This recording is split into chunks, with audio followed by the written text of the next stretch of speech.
Bonjour à toutes et à tous, on commence tout de suite cette édition avec vos prévisions météo en ce vendredi et dans la région. Eh bien les éclaircies reviennent progressivement, les averses de ces derniers jours vivent leur dernier instant, mais les nuages resteront présents toutefois ce week-end, ça ne durera pas heureusement.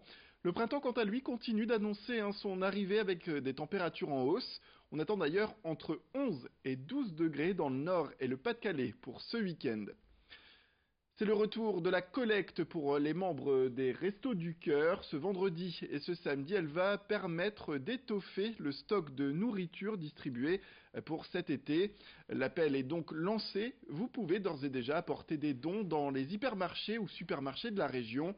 Petit rappel, il s'agit de dons de produits secs en conserve, non périssables ou encore des produits d'hygiène puisqu'ils seront distribués, on le rappelle, pour cet été. Ce rendez-vous avec les donneurs est indispensable pour la bonne marche de l'association et d'autant plus dans la région puisque les Restos du Cœur des Hauts-de-France accueillent 2,5% de la population. Michel Charpenay est venu sur ce plateau hier. Il est responsable des Restos du Cœur et il parle aujourd'hui de cette collecte. Bon, ce sont des produits secs, comme on dit, qui peuvent se conserver naturellement, puisqu'on va les distribuer durant tout l'été. Donc des produits secs de toute nature, alimentaires, mais aussi des produits d'hygiène, des produits pour bébés, ça c'est bien, pour aider les familles qui sont en difficulté. Donc on prend tout ce que les gens veulent bien prélever de leur caddie pour mettre dans nos caddies et qu'on va ensuite distribuer aux gens qui en ont besoin, quoi. En l'espace de 20 ans, les maladies cardiovasculaires sont devenues la première cause de mortalité chez les femmes. Pour sensibiliser ces populations, justement, la Fédération française de cardiologie, le CHU de Lille et la ville de Lille présentent une exposition photo en ce moment. Elle s'intitule Femmes de cœur, cœur de femme. Des clichés qui ont été pris durant 3 mois à l'Institut Cœur-Poumon du CHU de Lille par le photographe Loïc Trujillo. Les photos sont exposées au parc Jean-Baptiste Lebas. Vous avez jusqu'au 22 avril pour les découvrir. Vous pouvez aussi les retrouver sur le site de la Fédération française de cardiologie et le compte Facebook de cette fédération. On écoute tout de suite l'artiste. Il répondait aux questions de Joël Ward. C'est important pour moi de participer à cette sensibilisation et aussi de connaître des lieux qui ne sont pas forcément accessibles à tout le monde. Et c'est toujours enrichissant de connaître ces lieux parce que finalement, ils racontent la société dans sa globalité. Et ce qui est dommage, c'est de ne pas pouvoir rencontrer ces lieux. Moi, je suis avide de ça parce que ça me fait grandir, ça m'enrichit. On s'enrichit de l'autre. S'assumer malgré ses rondeurs, eh bien c'est le message que veut faire passer Miss Curvy. Jennifer Annie a obtenu ce titre grâce à ses courbes. Nous avons donc rencontré la Miss dans une de ses boutiques favorites spécialisées dans les vêtements pour femmes rondes. Je vous propose tout de suite de découvrir ce reportage, ces images signées Céline Huret.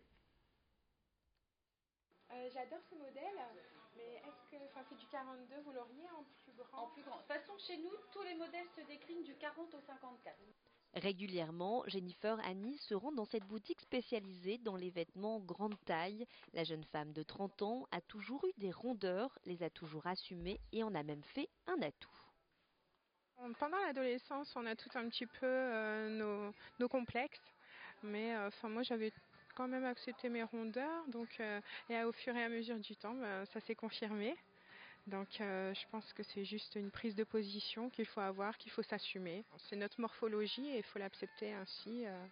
Donc voilà. Donc moi c'est ce que je fais et j'en suis très heureuse et il n'y a pas de souci. Récemment, Jennifer a été élue Miss Curvy, un titre qu'elle a obtenu grâce à la beauté de ses courbes, des courbes qu'elle n'hésite pas à mettre en avant en portant des vêtements près du corps. J'ai porté près du corps pour révéler ses formes. Je trouve ça très féminin, très joli, donc voilà. C'est du shaping, c'est quelque chose de très moulant, mais c'est pas quelque chose qui ça va affiner votre silhouette. Assumer ses formes, c'est le conseil numéro 1 de la responsable de cette boutique de prêt-à-porter grande taille. Plus on met des choses larges, amples, plus on a l'impression de paraître plus ronde qu'on ne l'est. Alors qu'il y a des matières, il y a des formes qui vont être près du corps, mais qui vont aussi rendre la silhouette très jolie à regarder, même s'il y a des formes. Avec sa veste en cuir près du corps, sa robe moulante et ses talons hauts, Jennifer applique parfaitement les conseils de Karine. L'amie s'affiche un bien-être physique et mental. Pourtant, à une période de sa vie, elle a voulu avoir une taille plus standard et a entrepris un régime. Mais avec 4 tailles en moins, Jennifer ne se sentait plus elle-même. J'ai pensé que je me sentirais mieux, peut-être avec beaucoup moins de rondeur. Donc j'ai fait un régime drastique et j'y suis arrivée finalement, pour me rendre compte qu'en fait c'était pas moi, c'était pas ma personnalité, et donc voilà, je me sentais pas bien dans un 38-40. Par exemple, quand j'allais danser, enfin j'étais plus jeune, donc voilà, et je me sentais pas bien dans ma peau, je me sentais pas bien bouger, je me sentais pas à l'aise, et donc j'ai arrêté de danser pendant un moment. Et donc après, quand j'ai repris du poids, et là, je me suis rendu compte que vraiment mes rondeurs, ça faisait partie de moi, et que voilà, il fallait que je les garde parce que c'était moi. Aujourd'hui, Miss Curvy se sent féminine et épanouie et aimerait que les autres femmes rondes partagent ses sentiments. Pour ça, Jennifer voudrait que les gens arrêtent de stigmatiser les personnes bien portantes. Je fais attention à ce que je mange sainement, j'évite, les fast-food, j'y vais quasiment jamais. Voilà quoi, je fais beaucoup de sport. J'ai eu d'ailleurs un coach sportif, comme quoi, quelqu'un va me voir dans la rue, va se dire oh là là, celle-là, elle a des rondeurs, faudrait qu'elle aille courir. C'est pas seulement aller courir, c'est pas seulement faire attention, c'est tout un processus psychologique aussi. Cette jeune maman de 2 enfants va bientôt chercher du travail et voudrait, pourquoi pas, être vendeuse et aider à son tour les femmes à se mettre en valeur. Voilà pour ce reportage signé Céline Huret. C'est la fin de cette édition. Merci à toutes et à tous de nous avoir suivis. Restez avec nous. Tout de suite, retrouvez vos prévisions météorologiques complètes. Vous allez le voir, de belles perspectives pour ce week-end. Sans oublier, après la météo, un point sur les stations essence les moins chères dans la région. Ça peut toujours servir, ça aussi. Et puis restez également avec nous puisque l'information continue. Un flash arrive au prochain quart d'heure.